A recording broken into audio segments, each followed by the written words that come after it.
a lot of this argument that we're hearing today against this is about the horror of war and how you can't have an accounting in the midst of the horror of war.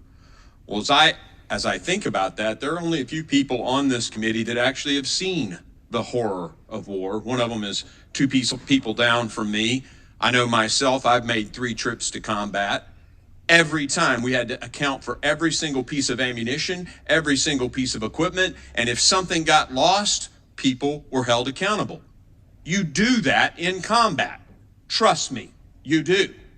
And there's no reason why having an accounting, having transparency reported to Congress who writes the check is a bad thing.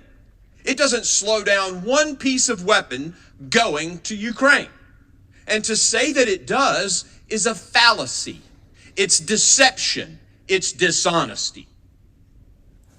The horror of war, yeah, I've seen it. And I still had to make sure that my night vision goggles, my weapon, were all turned in at the end of the mission.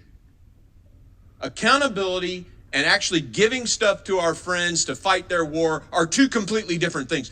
You can have them both at the same time. Absurd to suggest otherwise. One of the other reasons that has been voiced about not supporting this is because comments that were made by the author of this, and I'm not even going to get into those, but I will tell you that everybody who has said those things today as reasons not to support it certainly supported legislation in this committee made by Congresswoman Ilhan Omar, and she made anti-Semitic comments, horrible comments. And yet, I bet you we can pull up the voting record on her legislation, and y'all voted for it. So your arguments make no sense. I'm sorry. The horror of war, you still account for stuff, and you're certainly inconsistent if you're applying the what she said test. I yield.